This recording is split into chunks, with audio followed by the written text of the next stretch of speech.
Sir, பெண்ணியம் பற்றி பேசும் திமுக உங்களுக்கு தெரியும். நாங்கள் தான் பெண்ணியத்தை காப்பாற்றணும், பெரியார் தான் பெண்ணியத்தை கொண்டு வந்தார் அப்படி இப்படின்னு சொல்லுவாங்க. ரெண்டு விஷயம், ரீசெண்டான 2 கவர்மெண்ட் ஃபங்க்ஷன்ஸ், ஒன்று முதலீட்டாளர் மாநாடு, இன்னொன்று வந்து சரி ஒரு கவர்மெண்ட் ஃபங்க்ஷன், உங்களுக்கு திமுக ஃபங்க்ஷன். இளநீ ஒன்று ஊ சொல்றியா இன்னொன்று வந்து காவாலியா வா காவாலா. ரா ரா ரா அந்த காவாலா கூட பரவாயில்ல. அந்த நடன பெண்கள் போட்டிருந்த ஆடை வந்து மிகவும் கேவலமாக இருந்தது. நீங்க மாநாடு மயிலாடெல்லாம் பார்த்தது இல்லையா? அதானங்க அவங்க வரலாறு. சிஎம்மாக இருக்கும்போது அவர் என்ன பண்ணார்? கருணாநிதி அவர்கள் சிஎம்மாக இருக்கும்போது அவர் பார்த்த பெரிய வேலையே மாநாடு மயிலாடு தான். இப்போ எப்படி இங்கே தென் சென்னை பாராளுமன்ற தொகுதியில் தான் நம்ம உட்காந்துருக்கோம். பெரிய மழை வெள்ளம் வந்தது, இது இங்கெல்லாம் கிட்டத்தட்ட ஃபஸ்ட் ஃப்ளோர் வரைக்கும் தண்ணி வந்துருக்கும். எவ்வளோ மூழ்கிச்சு, எவ்வளோ பேர் உயிர் பிழைக்க மாட்டோமான்லாம் இருந்தாங்க. ஒவ்வொருத்தனும் 2000 ரூபா, ஒரு ஆளுக்கு 2000 ரூபா டிக்கெட்டு. ப்ரைவேட் போட்டை வர வச்சு எல்லாம் எஸ்கேப். ஒரு 4 பேர் கொண்ட குடும்பம் 8000 ரூபா செலவு பண்ணி வெளில போச்சு. எங்கடா தென் சென்னை பாராளுமன்ற தொகுதியினுடைய எம்பின்னு பார்த்தா மேக்கப் போட்டு இப்போ ஒரு வீடியோ போட்டுருக்காங்க. இப்படி டேர்ன் பண்ணுறாங்க, அப்படி டேர்ன் பண்ணுறாங்க. அப்புறம் தருமபுரி எம்பி பார்த்தா அவர் 18,000 ட்விட்டோ நம்ம போட்டிருக்காரு. நான்லாம் முக்கி ட்விட்டு போடுறேன், 1000 ட்விட்டுக்கு மேலே 1800 என்னமோ போட்டுருக்குறான் இத்தனை வருஷத்தில்.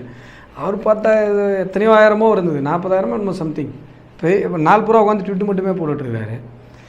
இவர் கருணாநிதி அப்படி தான். எல்லாம் இவங்களுக்கெல்லாம் ரோல் மாடல் யாருன்னா கருணாநிதி தான்.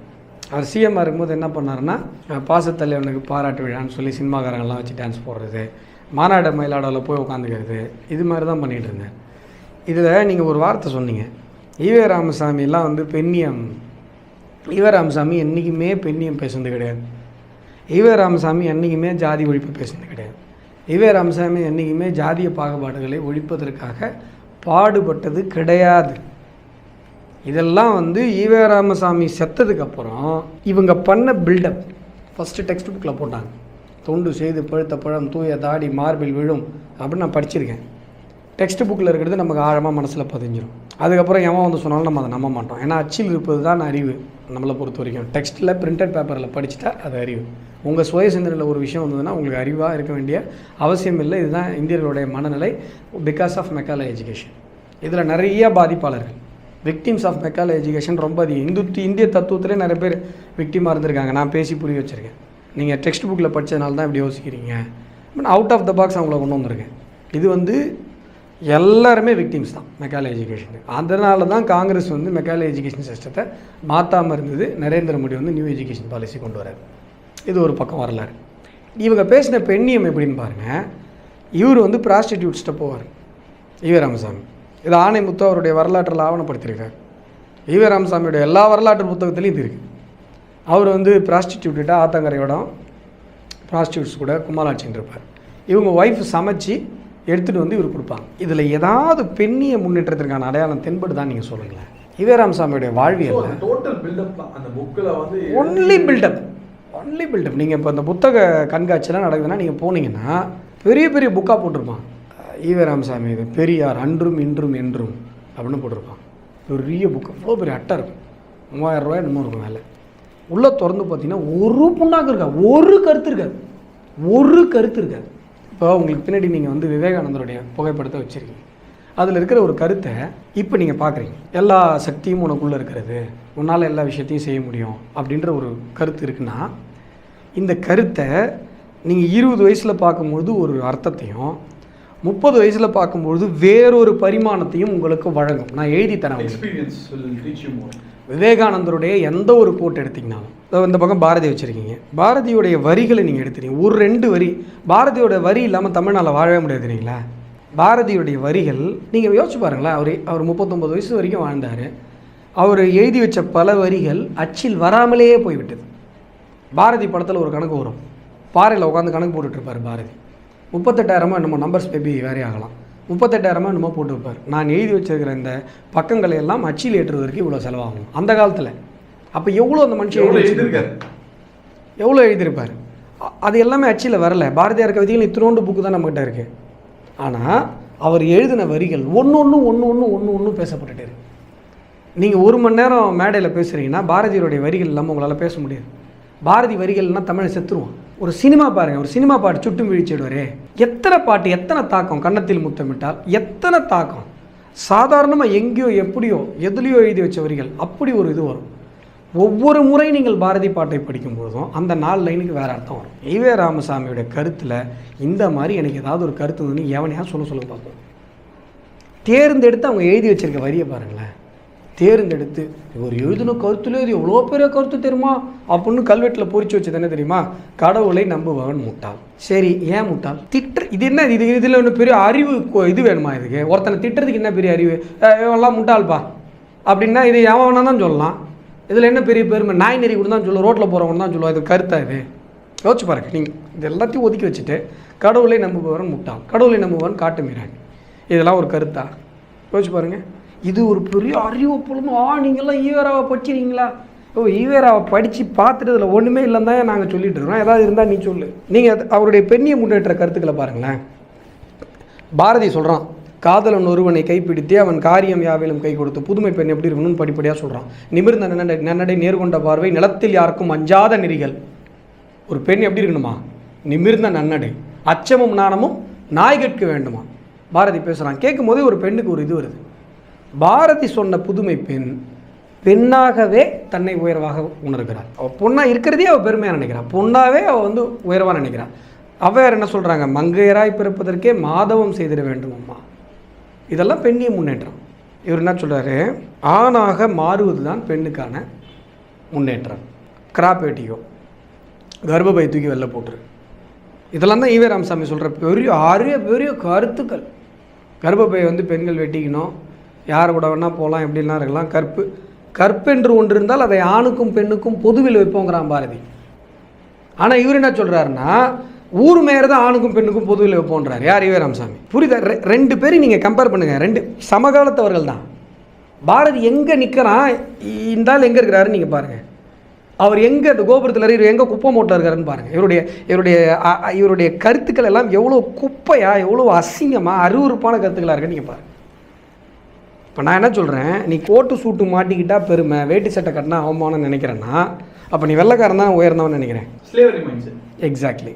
அப்போது ஒரு பெண் ஆணாக உடை அணிந்து கொண்டால் அவள் பெருமையாக நினைக்கிறா அப்படின்னு சொன்னால் அங்கேயும் ஆண் தானே உஸ்தின்னு அர்த்தம். ஆண் மாதிரி வேஷம் போட்டுக்கிட்டா, கிராப் வெட்டிக்கிட்டா பெருமை. புடவை கட்டிக்கிட்டே பெண்ணாகவே பெண் பெருமையாக இருக்கலாமே, பெண் உஸ்தின்னுன்ற ஒரு எண்ணத்துக்கு வரலாமே.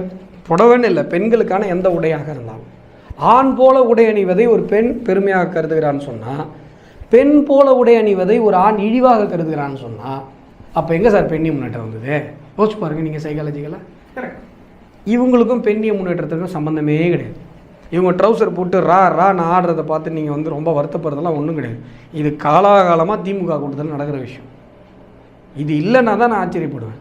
ஓகே, நீங்கள் கூட்டம் சொன்னதுக்கு நான் வரேன். ஜென்ரலாக திமுக வந்து கூட்டம் கூட்டத்தில் எக்ஸ்பர்ட் அப்படின்னு சொல்லுவாங்க. கலைஞர் இருந்த வழியுமே அது ஆப்வியஸாக நடந்திருக்குன்னு சொல்லலாம். பட் லாஸ்ட் ஒரு 6 மாசமா நடந்த எந்த கூட்டத்திலையும் வந்து பெரிய க்ரௌடு கிடையாது. கலைஞர் 100ன்ற ஒரு மிகப்பெரிய விழாவில் ரஜினி, கமல் போன்ற முன்னணி நடிகர்கள் கலந்து பண்ணும் கிட்டத்தட்ட 3000 சீட்டுக்கு மேலே ஃப்ரீயா இருந்தது அப்படின்னு சொன்னாங்க. ரஜினி பேசும்போது 150 பேர்ல 200 பேர் தான் இருந்தாங்க அந்த இடத்துல அப்படின்ற ஒரு விஷயத்த சொல்றாங்க. அதனால தான் இப்போ இந்த கூட்டத்துக்கு ரான்னு பாட்டு போடுறாங்க. அது இல்ல, இது ராரான்னு போட்டுமே வந்து இதுவுமே ஒரு ஃபெயிலியர் மாநாடு, கூட்டத்துக்கு ரொம்ப தடுமாறுறாங்க அப்படின்றாங்க. இன்னொரு பக்கம் வந்து அண்ணாமலை ஒரு சைட்ல வந்து எண்மண் நேர்மைகள் போக நடக்கவே முடியல அவரால். அதுதான் அவங்க நடக்கவே முடியல, அவ்வளோ இதுவா இருக்கு. எப்படி பாக்குறீங்க? மக்கள் திரும்ப ஆரம்பிச்சிட்டாங்க நினைக்கிறீங்க? உண்மையாக சொல்கிறேங்க, திமுகவால் பாஜக அளவிற்கு கூட்டம் முடியவில்லை. இதுதான் நிதர்சனம். நான் இதை சவாலாகவே பல இடங்களில் சொல்லியிருக்கேன். எங்கள் பகுதியில் நெய்வேலியில் ஒரு கூட்டம் போட்டு கூட்டம் வராமல் அந்த கூட்டத்தை கேன்சல் பண்ணாங்க. கூட்டமே வராமல் திமுக கூட்டமே வராமல் நடத்த முடியாமல் கேன்சல் பண்ணாங்க. ஆனால் அதே இடத்துல நாங்கள் பல கூட்டங்கள் போட்டு சேருக்கு உட்கார்றதுக்கு கூட்டம் தள்ளி நாங்கள் வந்திருக்கிறோம். நீங்கள் சொன்னது போல் எண்மக்கள் யாத்திரையில் கூட்டத்தை கண்ட்ரோல் பண்ணுறதுன்றது பெரிய சவாலாக இருக்குது. இளைஞரணியிலேருந்து ஒவ்வொரு இடத்துலையுமே தனியாக இருக்கின்ற ஆட்கள். இத்தனைக்கும் வந்து அண்ணாமலை அவர்கள் கூட வந்து கிட்டத்தட்ட ஒரு 20 காவலர்கள் அவருக்கு இந்த பிரிவு பாதுகாப்பு இருப்பதுனால அவங்களாம் இருக்காங்க. அவங்களாலாம் முடியல. அவங்களால ஒரு லெவலுக்கு மேலே அவங்களால எதையுமே கட்டுப்பட முடியும். எங்கே போனானே தெரியல. கூட்டத்தில் எல்லாம் அம்மிங்க எல்லாம் ஒரு பக்கம் எல்லாம், இந்த பக்கம் ஒரு போலீஸ், அந்த பக்கம் ஒருத்தர் துப்பாக்கி வச்சு நிற்கிறாரு. எல்லாம் கூட்டத்தில் இதுவாகுது. அப்புறம் ரொம்ப சிரமப்பட்டு, இப்போ கடலூர்லேயே கூட ரொம்ப சிரமப்பட்டு அந்த கூட்டத்தை விலக்கி அதற்கு பிறகு தலைவரை வந்து லைட்டு இந்த 2 பக்கம் போட்டு மக்களுக்கு பண்ணுறோம். அதே போல் ஒரு கட்சி நிகழ்வுக்கு கட்சிக்காரங்க வர்றது இயல்பு. பொதுமக்கள் குழந்தைய வச்சுட்டு, பச்சை குழந்தைய வச்சுட்டு, வயசானவங்க, தள்ளாத வயதில் வந்து நிற்கிறவங்க, இவங்கெல்லாம் பார்க்கும்போது ஆச்சரியமாக இருக்கும். எங்கேருந்து வந்தாங்க, எப்படி இவங்க வந்தாங்கன்னு எங்களுக்கே தோணுது. பிரியாணி கிடையாது, குவார்டர் கிடையாது, காசு கிடையாது, அந்த மாதிரி பழக்கமே கிடையாது. நீங்கள் வந்து பார்த்தீங்கன்னா அந்த மாடங்களில், மொட்டை மாடிகளில், நடைபயணம் போகிற பாதைகளில் அவங்க மக்கள் வெயிட் பண்ணி கை காட்டுறது, கடைகளில் அவங்க நின்று பார்க்குறது, அதை வந்து இவர் பார்த்துட்டு கை அசைக்கும் போது அவங்க ஆசையாக சிரித்து சந்தோஷப்படுறது, இதெல்லாம் பார்க்கும்போது இது ஒரு உணர்வுபூர்வமான ஒரு மனநிலையை ஏற்படுத்துது. இப்போ இல்லை, இதே மாதிரி ஸ்டாலின் வந்து ஏதோ ஒன்று போனார், நமக்கு நாமே என்னமோ போனார். அப்போல்லாம் இந்த வைப்பை பார்க்க முடியல. அங்கே எல்லாமே செட்டப் பண்ணி கூப்பிட்டு வந்தாங்க.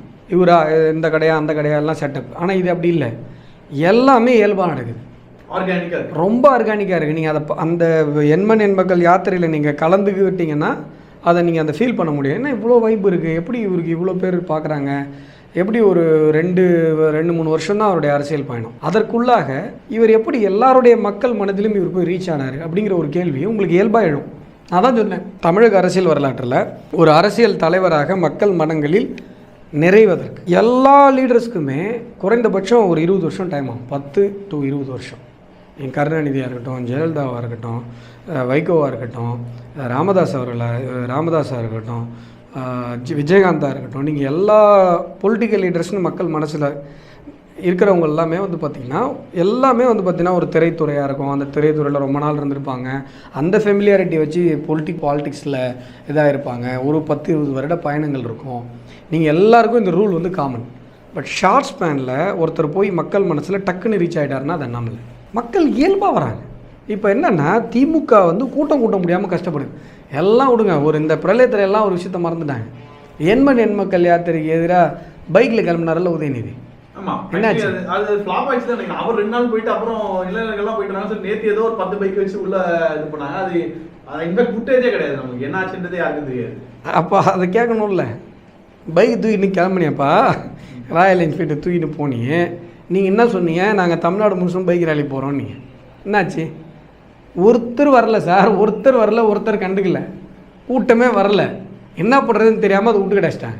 அந்த பிம்பம் உடைய ஆரம்பிச்சிச்சு. அந்த போலி பிம்பம்ன்றது இந்த மீடியாலாம் வளர்ந்ததுக்கு அப்புறம், ஆர்கானிக்காக தலைவர் வந்ததுக்கப்புறம் திமுகன்ற பிம்பம், போலி பிம்பம், அவங்க கட்டமைச்ச பிம்பம்லாம் கொஞ்சம் கொஞ்சம் உடைய ஆரம்பிச்சிச்சுன்னு நினைக்கிறீங்க? திமுக என்றைக்குமே வந்து மைனாரிட்டி திமுக தான் சார். நீங்கள் திமுக வந்து என்றைக்குமே மக்கள் விரும்பி உட்கார வைக்க மாட்டாங்க.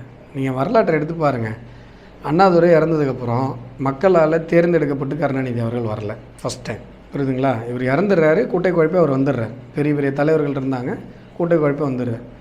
அதற்கு பிறகு எம்ஜிஆர் என்கிற ஒரு பிம்பம், ஒரு தலைவர் வந்து உருவெடுப்பதற்கு வரை கருணாநிதியினுடைய ஆட்சி இருந்தது.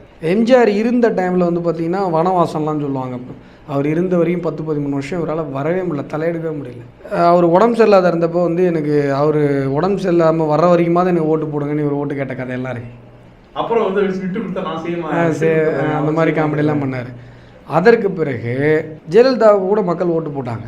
ஜெயலலிதா அவர்கள் வந்து அட்ராசிட்டி பண்ணதாக மக்கள் ஃபீல் பண்ணுற டைமில் இவர் இவர் உட்கார வைப்பாங்க. அதாவது கருணாநிதி வேணும்னு ஓட்டு போடல, ஜெயலலிதா வேணான்னு ஓட்டு போட்டாங்க. அதற்கு பிறகு இந்த அம்மா பார்த்தீங்கன்னா ஒரு 10 வருஷம் இருந்தாங்க. இவரால் அப்புறம் எமர்ஜாகவே முடியல. அவங்களுடைய இறப்புக்கு அப்புறம் தான் திருப்பி திமுக. என்றைக்குமே திமுக கருணாநிதி அவர்கள் தமிழகத்தில் சப்ஸ்டிடியூட் சிஎம் தான். அவர் வேணும்னு மக்கள் ஓட்டு போட்டதே கிடையாது. ஏன்னா பெரிய தலைவர், நீங்கள் சப்ஸ்டிடியூட் சிஎம், இட்ஸ் ட்ரூ. நீங்கள் பெரிய தலைவர்னா ரொம்ப நாள் வாழ்ந்தார், அதனால் பல முறை அவரால் ஆட்சியில் உட்கார முடியுது. பட் மக்கள் விரும்பிய ஒரு தலைவரா சார்? ஸ்டாண்டப் காமெடிலாம் வந்தது சார். நான் இதை சொல்ல விரும்பலை, அரசியல் ரீதியாக ஒரு ஸ்டாண்டப் காமெடின்னு வருது. திரைத்துறையிலேருந்து வந்தவர் அவர் ஒரு ஸ்டாண்டப் காமெடியில் சொல்லுவார், பேர் தெரில எனக்கு. ஜெயலலிதா அவர்கள் இறந்துட்டதுக்கு பிறகு கருணாநிதி அவர்கள் இருக்கார், இன்னும் கருணாநிதி இருக்கிறாருன்னு பேசுவார். அதுக்கெல்லாம் சிரிப்பாங்க. சமூக வலைதளங்களில் இது சம்மந்தமாக நிறைய அந்த நேரத்தில் பதிவுகள் வந்து இன்னும் இருக்காருலாம் பேசினாங்க. உலகத்தில் எந்த தலைவரையுமே எந்த நாட்டு மக்களுமே அப்படி பேசியிருந்தா வரலாறே கிடையாது. கியூபாவில் அந்த இவரெல்லாம் வந்து பார்த்திங்கன்னா, அவர் பேர் என்னப்பா, கியூபாவில் சேகுவாரா கூட போராடினார் ஒருத்தர். அவர் வந்து பார்த்திங்கன்னா 90 வயசுக்கு மேலே என்னமோ இருந்தார். அங்கே அப்பயே அவருடைய இறப்புக்கு எல்லாம் ஃபீல் பண்ணாங்க. இதை நான் எதுக்கு சொல்கிறேன்னா, இல்லை இது ரொம்ப முக்கியமான விஷயம். கருணாநிதி அவர்கள் எப்படி ஒரு சமூகத்தில் இருந்தார் என்பதை நாம் இந்த தலைமுறை நீங்கள் கண்ணால் பார்க்குறோம். இப்போ எப்படி கட்டமைப்பு நடக்குதுங்கிறதையும் நம்ம பார்க்குறோம். இவங்க என்ன பிளான் பண்ணுறாங்கன்னா, இந்த மாதிரி ஒரு பேனாவை நம்ம பார்த்தோம்னா அவர் ஞாபகம் வரணும். இதுதான் இப்போ இந்த வேலை தான் நடந்துருக்கு சார். பேனாவை பார்க்காம இருக்க முடியாது சார். இது ரெகுலராக நீங்கள் பார்த்துன்னு தான் இருப்பீங்க வாழ்க்கையில். இதை பார்க்கும் போதெல்லாம் அவர் ஞாபகம் வரணும். புரியுதுங்களா உங்களுக்கு? என்னமோ இங்கே எழுத்தாளர்களே இல்லாத மாதிரி, இங்கே கவிஞர்களே இல்லாத மாதிரி, இவர் மட்டும்தான் தமிழுக்கு வந்து ஒரே ஒரு கவிஞர் மாதிரி. நீங்கள் போய் பேனா சிலை ஏன் வைக்கிறீங்க? அவர் வீட்டை வந்து ஹாஸ்பிட்டலாக மாற்றணும்னு சொன்னாரா? மாற்றலை. அவருடைய ஆசையை நிறைவேற்றுங்க. வீட்டை எழுதி கொடுங்க கவர்மெண்ட்டுக்கு, கவர்மெண்ட் ஹாஸ்பிட்டலாக மாற்றுங்க. பேனா வச்சு என்ன புண்ணியம்? அது பார்த்தீங்கன்னா ஸ்கூல் குழந்தைங்களாம் ஒரு வேனை போட்டு எடுத்துகிட்டு போய் பேனா சிலையை எடுத்துகிட்டு போய் அவங்க மைண்ட்லலாம் கன்சியூம் பண்ணுறாங்க. இன்னும் கொஞ்ச நாளில் பார்த்தீங்கன்னா பெரிய பேனா ஃபோட்டோவோட ஒரு பாடப்புத்தகத்தில் பாடம் வரும். இவர் எவ்வளோ பெரிய ஆள் தெரியுமா, இவர் எப்படி எழுதி கிச்சார் தெரியுமா, ஆஹா ஓஹா அப்படின்னு. இப்படித்தான் ஈவேராவை கட்டமைச்சாங்க. இப்போ நமக்குலாம் தெரியும்ல இல்லையா? அந்தளவுலாம் மக்கள் கொண்டாடலையே இவரை. கட்டமைப்பு நடந்துகிட்டு இருக்கு. நம்ம பையன்ட்ட நம்ம ஒரு தடவை சொல்லுவோம், இல்லைப்பா அந்தளவுலாம் இல்லை. நமக்கு யோசனை இருந்தால் சொல்லுவோம், இல்லை நம்மளும் சொல்ல மாட்டோம், விட்டுருவோம். அடுத்த தலைமுறைக்கு வந்து பார்த்திங்கன்னா இவர் ஏதோ பெரிய ஆள் போல். அப்படி தான் இப்போ நீங்கள் எல்லாம் நானெல்லாம் ஏமாந்துட்டுருக்கோம். ஈவராமசாமி பெரிய ஆள் பெரிய ஆள்னு. அங்கே அந்த டைமில் வாழ்ந்தவங்க அவர் ஒரு மனுஷனாகவே மதிக்கலை. அப்புறம் எங்கே பெரிய மனுஷனாக மதிக்கிறது சார்? சாகிறதுக்கு 3 வருஷத்துக்கு முன்னாடி போகிறப்ப தான் அவர் மேலே செருப்பு வீசுகிறாங்க ஸ்ரீரங்கத்தில். இப்போ ஒரு பெரிய தலைவராக இருந்தால் எப்படி செருப்பு வீசியிருப்பாங்க? செருப்பை வீசுனது மட்டும் இல்லை, ஒரு செருப்பு ரிக்ஷாக்குள்ளே வந்துச்சு. ரயில்வே ஸ்டேஷனுக்கு போயிட்டார். அங்கே செருப்பு அடிக்கிறானு உடனே கிளம்பி ஓட்டார் ரயில்வே ஸ்டேஷனுக்கு.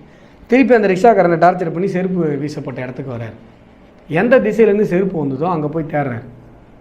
எப்படியும் ஒரு செருப்பை ரிக்ஷாக்குள்ளே போட்டான், இன்னொரு செருப்பு அங்கே தான் இருக்கும் அப்படின்னு அந்த செருப்பை போய் தேடி எடுத்துகிட்டு வந்து ஒரு ஜோடி செருப்பு கரெக்ட் பண்ணி அந்த செருப்பு தூக்கிட்டே மெட்ராஸ்க்கு வர்றார். நான் உடனே அபாண்டமாக பேசுகிறேன் நீங்கள் நினைக்காதீங்க. அவரை பற்றி ஒரு படம் எடுத்தாங்க, சத்யராஜ் குஷ்புலாம் நடித்தாங்க. அந்த படத்தில் இந்த சீன் இருக்குது.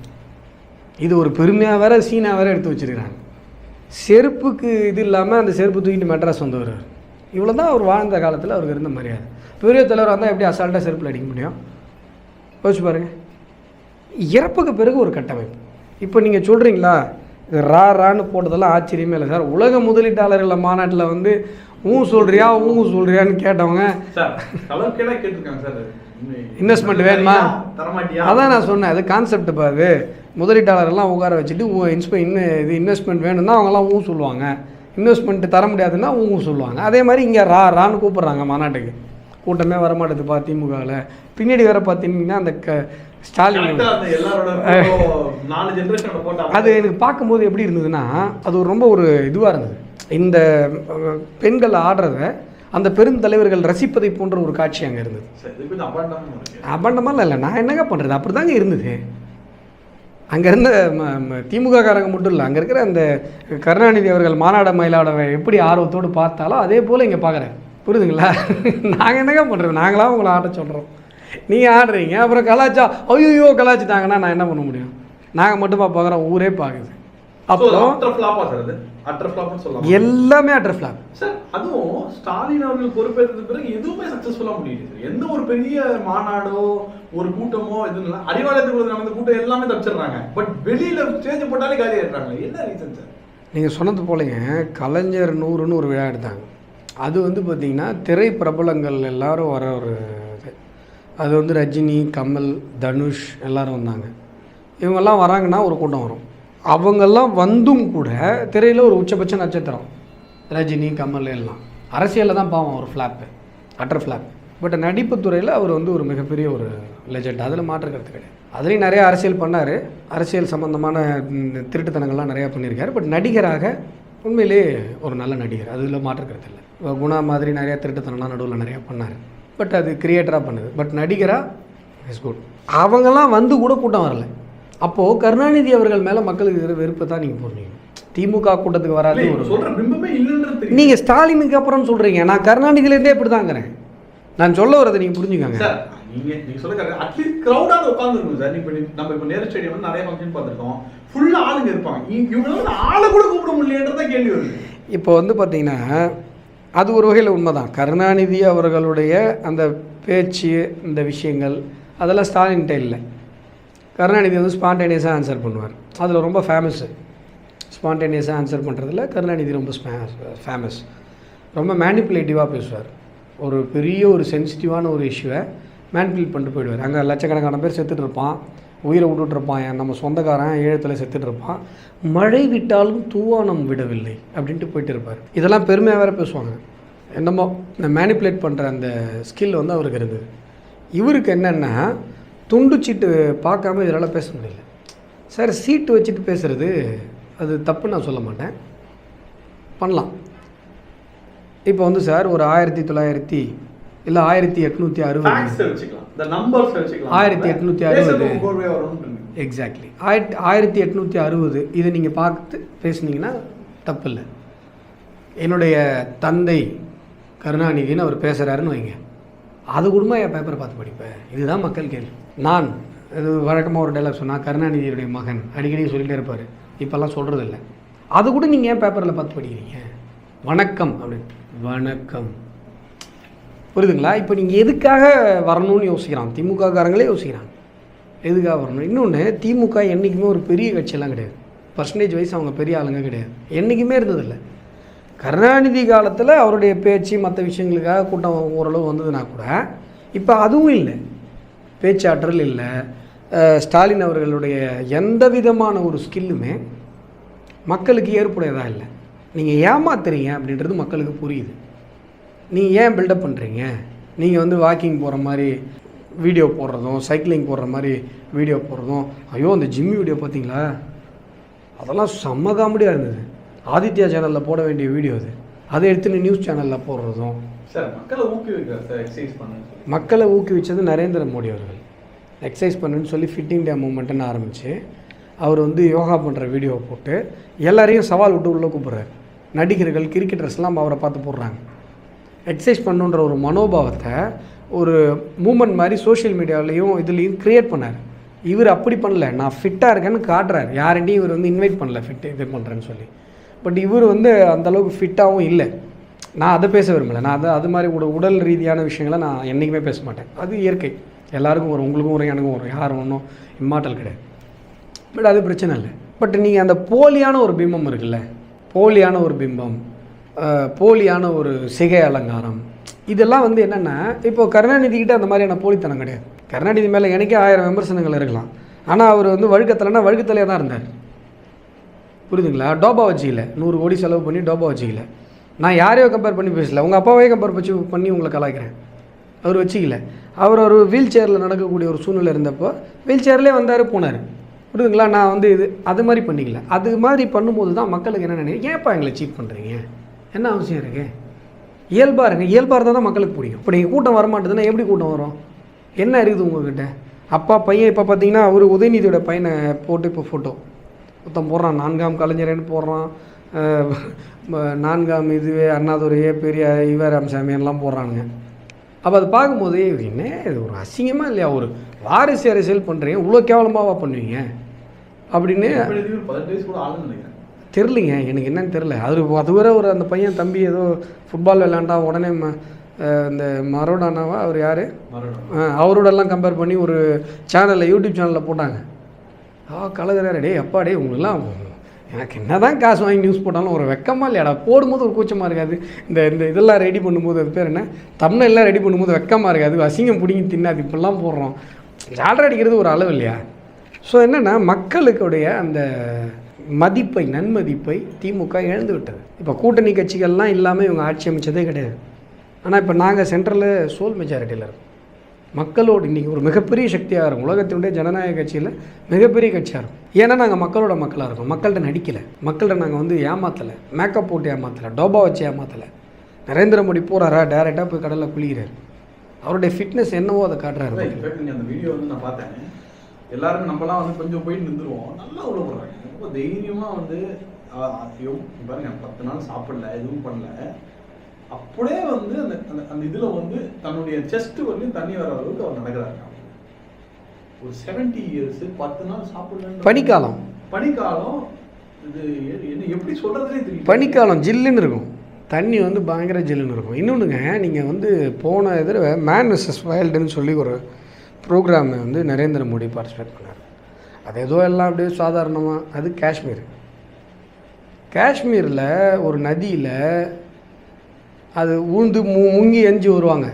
ஒரு படகு மாதிரி போய் அது பயங்கர குளிராக இருக்குங்க. அவர் என்ன சொல்லார், இந்த இடத்துக்குலாம் நான் ஏற்கனவே வந்திருக்கேன் அப்படின்னு அந்த அந்த மேன்வசஸ் அந்த அவர் பேர் என்னவோ மறந்துட்டேன், அவர்கிட்ட சொல்லுவார். ஆக்சுவலாக அவர் வந்திருக்கார் துறவரம் தேடி, ஆன்மீகத்தை தேடி ஒரு மிகப்பெரிய ஒரு பயணம் இமயமலை பகுதிகளில். அவருடைய வாழ்க்கை வரலாற்றை படிச்சிங்கன்னா தெரியும். அலைஞ்சி தெரிஞ்சு குருவை தேடி அலைஞ்சிருக்கார். ஆனால் அப்போ அவருடைய வயசு வேறு. இப்போ ஒரு 70s இருக்கிற ஒரு மனிதர், சார் வயசை விடுங்க, 70s விடுங்க, அவருக்கு இல்லாத ஒரு வசதி வேறு யாருக்கு இருக்கு இந்த நாட்டில்? அப்படி இல்லை. அவர் இப்படி நினைச்சா என்ன நடக்கும் சார்? இல்லை இல்லைங்க, இது வந்து காங்கிரஸ் இல்லை. நீங்கள் வந்து தனி விமானத்தை வச்சுக்கிட்டு குடும்பத்தோட டூர் போகிறது. இந்த ஒரு ஃபோட்டோ வந்தது பார்த்தீங்களா, இந்த ராக்கெட் விஞ்ஞானிகள் இஸ்ரோவில் சைக்கிள் கேரியரை வச்சு அந்த இதை எடுத்துகிட்டு போயிட்டுருப்பாங்க, ராக்கெட்டோட ஒரு பாகத்தை. அதே டைமில் இந்த இந்திரா குடும்பம் என்ன பண்ணுன்னா, ராஜீவ் குடும்பம் ஃபேமிலியோட தனி விமானத்தில் ட்ரிப்பு போயிட்டு இருந்தது. அந்த வேலையை இவர் பண்ணலை. எந்த எக்ஸ்ட்ரா சொஃபஸ்டிகேஷனையும் அவர் அனுபவிக்கலாம். அவங்க ஃபேமிலியில் எல்லாருமே அவங்களுடைய வருமானத்தில் என்ன வாழ்க்கையோ அதை மட்டும் தான் வாழ்ந்துட்டு இருக்காங்க. குறைந்தபட்ச இன்ஃப்ளூயன்ஸ் கூட பயன்படுத்தலைங்க. இல்லை அதான் என்ன சொல்கிறாங்கன்னா, அவரோட சில பேருக்கு டொனேட் பண்ணுறாரு, புக்ஸ் எல்லாம் கொடுக்குறாருல, அது அவர் சேர்த்து வச்ச பணத்தை தான் கொடுக்குறாரு. It is not from the government fund R BJP. அவருக்கு வர்ற அந்த ப்ரெசன்டேஷன்ஸ் இருக்குது பாருங்கள், அதை ஏலம் விட்டு அதை வந்து கவர்மெண்ட்டுக்கு கொண்டு போய் கொடுக்குறாரு. பிஎம் கேர்ஸ் மாதிரியான விஷயங்களுக்கு நிதியாக கொடுக்குறாரு. அவர் போட்ட கோட்டு, அவர் பயன்படுத்தின பொருட்கள், அவருக்கு வந்த கிஃப்ட்டு. இதே ஊரில் Pratibha Patil South Africa trip போனாங்க, 4 லாரி அச்சு அது ப்ரெசென்ட் வந்தது மட்டும் இல்லைங்க, கவர்னர் மாளிகையில் இந்த மாதிரிலாம் இருக்கும்ல, அதெல்லாத்தையும் தூக்கிட்டு போயிட்டாங்க. இது இப்போ ஜனாதிபதி மாளிகையில். நீங்கள் பெண்ணிய முன்னேற்றம்னு எனக்கு ஒரு விஷயம் ஞாபகம் வருது. கருணாநிதி ஆட்சி காலத்தில் தமிழ் மாநாடு ஒன்று போட்டார். உலகத்தமிழ் மாநாடு இல்லை அது. ஆக்சுவலாக உலகத்தமிழ் மாநாடு நடத்துகிறவங்க அதுக்கு அப்ரூவல் கொடுக்க ஒத்துக்கலை. ஏதோ ஒரு வார்த்தையை மாற்றி கொண்டு ஒரு ட்ராமா பண்ணாங்க, தமிழ் வளர்ச்சியோ சம்திங் என்னமோ ஒன்று. தமிழ் மாநாடும் நடத்துனாங்க. அதில் ஒருத்தர் வந்து கவிதை ஒன்று படித்தார். முன்பெல்லாம் எனக்கு பெண் என்றால் ஞாபகம் வருவது பிராந்தி பாட்டில், இப்பொழுதெல்லாம் எனக்கு பெண் என்றால் ஞாபகம் வருவது பிரதிபா பாட்டில். எது பிரதிபா பாட்டில் உட்கார வச்சுன்னு கருணாநிதியை உட்கார வச்சுன்னு இந்த கவிதையை படித்தாங்க எல்லாரும். இது நான் சொல்ல, விகடன்லாம் அப்போ விமர்சனமாக வந்தது. ஓ என்னையா மாநாடு நடத்துறீங்க அப்படின்னு. ஆனந்தவெல்லாம் அப்போ தைரியமாக எழுதிட்டு இருந்த காலம், இப்போ மாதிரி கிடையாது வந்தது. இவ்வளோ தான் இவங்களுடைய பெண்ணிய, நீங்கள் சொல்கிற அந்த பெண்ணிய முன்னேற்றத்திற்கான தத்துவம் இவ்வளோ தான், புரியுதுங்களா? அப்போ இன்றைக்கு அந்த அந்த மேன்வசஸ் வயல்லே நான் ரொம்ப ஆச்சரியப்பட்டேன். அந்த காஷ்மீரில் போய்ட்டு ஒரு அங்கே இருக்கிற அந்த ஜில்லு தண்ணியில் உள்ளே இறங்கவே முடியாது. அந்த வயசுலாம் நம்ம என்னெல்லாம் யோசிக்கவே முடியல. இன்னொன்றுங்க, இன்ஃப்ளூயன்ஸ் பயன்படுத்துறதுன்றது ஒரு விஷயம் இருக்குல்ல. குறைந்தபட்சம் ஏதாவது ஒரு கோயிலுக்கு போனாவோ எங்கேயோ ஒரு இடத்த, ஏங்க அவங்க யார் தெரியுமாங்க, பிரைம் மினிஸ்டருடைய அக்கா பையங்க, பிரைம் மினிஸ்டருடைய ஓரவத்தியோட நாத்தனார் பொண்ணுடைய ஒன்று விட்ட மச்சானோட, சொல்லுங்கள், ஒன்று விட்ட மச்சானோட தம்பி பையன்னு சொன்னால் கூட உள்ளே விடுவாங்களா விட மாட்டாங்களா? அதை விட்டா அவள் தான் அவர் காலி பண்ணுறாரு. அவங்க ஃபேமிலி யாரும் பண்ணது கிடையாதுங்க. நீங்கள் கருணாநிதிக்கு முன்பு வரை தமிழக அரசியலில் எல்லா தலைவர்களும் அப்படி தான் இருந்தாங்க. கர்ம வீரர் காமராஜர் மட்டும் சொல்லுவாங்க, எல்லாருமே அப்படி தான். ஓமந்தூர் ராமசாமி ரெட்டியார் பார்த்துருக்கீங்களா? ஓமந்தூர் ராமசாமி ரெட்டியார் வளாகம்னு முன்னாடி இருக்கும் பாருங்கள், இந்த இது இருந்த இடத்துல முன்னாடி அப்படி தான் இருக்கும். ஒரு சிஎம்மாக இருந்தவர். அவர் என்ன பண்ணுறாரு, ஒரு திண்டிவனம் கெஸ்ட் ஹவுஸில் தங்குறாரு, கவர்மெண்ட் கெஸ்ட் ஹவுஸில். அங்கே ஒரு பலாமரம் இருக்குது. அதில் பலாப்பழம் நல்லா காய்ச்சி நல்லா பதமாக தொங்குது. ரெட்டியாருடைய, ஓமந்தூர் ராமசாமி ரெட்டியாருடைய டிரைவர் பார்க்குறாரு, சரி நல்லா இருக்கு அப்படின்ட்டு அடுத்து காரில் டிக்கியில் போட்டுறாரு. என்ன டிக்கியில் போட்டுட்டு சென்னை வந்து கார் நிப்பாட்டுறாரு. ஒரு அந்த டிக்கியில் இருந்ததே ஓமந்தூர் ராமசாமி ரெட்டியார் பார்த்துட்றாரு. என்ன இது, எப்படி இந்த பழம் வந்தது, யார் கொடுத்தா? இல்லைங்க யாரும் கொடுக்கலைங்க, கொடுத்து வாங்கினாங்கன்னா அவள்தான் தொலைச்சிடுவாங்க. கொடுக்கலாம் இல்லைங்க, நம்ம தங்கியிருந்தோம் இல்லைங்க, அங்கே பலாமரம் இருந்தது, அங்கே வந்து பலாப்பழம் வந்து பறித்து எடுத்துகிறாங்க. அவர் கையில் 4 ரூபா பணத்தை கொடுத்து இந்த பலாப்பழத்தை எடுத்துகிட்டு போய் திண்டிவனம் ஆர்டிஓ ஆஃபீஸில் ஒப்படைச்சிட்டு ரசீது வாங்கிட்டு வரேன், கவர்மெண்ட் ப்ராப்பர்ட்டி, நீ எப்படி இதை எடுத்துகிட்டு வருவேன் அப்படின்னு சொல்லி அவர் சொல்கிறார். ஏங்க இந்த பலாப்பழமே 50 காசு தாங்க வரும், அப்போல்லாம் எட்டினா தானேங்க வரும், 4 ரூபா செலவு பண்ணி திண்டிவனம் போய் கொடுத்துட்டு வர சொல்கிறீங்களே, 4 ரூபா என் சொந்த காசு, ஆனால் அந்த எட்டனான்றது கவர்மெண்ட் காசு. கவர்மெண்ட் காசு நம்ம எடுக்கக்கூடாது, நீ போய் கொடுத்துட்டு வான்றார். இவர் பஸ் ஏறி கொண்டு போய் கொடுத்துட்டு ரசீது வாங்கி திருப்பி போகிறார். இப்படி தான் இருந்தாங்க. ஏன் ஈவன் அண்ணாதுரை வரைக்குமே எளிமையாக இருந்தவங்க தான். அண்ணாதுரைலாம் பெருசாக சொத்தெல்லாம் சேர்க்கல, ஊழலாம் பண்ணல. அது டிஃபால்ட்டாக இருந்ததுங்க அரசியலில். கருணாநிதி தான் குவாலிட்டி ஆயிடுச்சு. அப்படி இருந்தால் பெரிய குவாலிட்டி. கருணாநிதி தான் அந்த ஊழலை தமிழகத்துக்கு அறிமுகப்படுத்தணும். ஜெயலலிதா மேலே ஊழல் புகார் இருக்கு, நான் இல்லைன்னு சொல்லலை. பட் இன்ட்ரடியூஸ் பண்ணது கருணாநிதி தான். கருணாநிதி தான் தமிழக அரசியலில் ஊழல் ஆரம்பிக்குது. ஆனால் இன்னைய தேதியில் இப்படி ஒரு எளிமையான ஒரு மனிதரை நீங்கள் பார்க்க முடியாது. நீங்கள் உலகமே வந்து பொருளாதாரத்தை நோக்கி ஓடுது, எத்திக்ஸை விட்டு வெளில வந்துருச்சு. எத்திக்ஸ் வெறும் வார்த்தை அளவில் பேசுகிறோம். சாதாரணமாக இப்போ சாதாரணமாக இப்போ நான் ஒரு மாநில செயலாளர், என்னை சுற்றி இருக்கவங்களே ஒரு சில இதை நான் யார் தெரியுமா, மாநில செயலாளர் கூட இருக்கேன். யூஸ்வலாக சொல்கிறேன், ஏதோ ஒரு இன்ஃப்ளூயன்ஸ், ஒரு கோயிலுக்கு போகிறோம், ஒரு லெட்டர் வாங்கிட்டு போகிறாங்க, ஏதோ அது கூட ஒரு பண்ணுறது இல்லைங்க. நம்மெல்லாம் யோசித்து பார்க்க முடியாத அளவுக்கு நேர்மையாளர் நரேந்திர மோடி. யோசித்து பார்க்க முடியாத, அதாவது நரேந்திர மோடி அவர்கள் ஒரு 10 பைசா ஊழல் பண்ணல, டிரான்ஸ்பரன்சி வந்திருக்கு, இதெல்லாம் தாண்டி அநியாயத்துக்கு நல்லவருங்க அவர். தன்னுடைய குடும்பம் இப்போ ஒருத்தர் கவர்மெண்ட் சர்வெண்ட்டு, ஒருத்தர் இப்போ மளிகை கடை, அந்த மளிகை கடை வச்சு என்ன இருக்கோ அது மட்டும்தான் அவங்களுடைய வருமானம், அவங்களுடைய இன்ஃப்ளூயன்ஸ், இவ்வளோதான். பெத்த தாயோடைய இறுதி ஊர்வலம் 4 மணி நேரத்தில் முடிச்சுட்டு வர, இதெல்லாம் ஒரு விஷயம் சொல்லட்டுங்களா.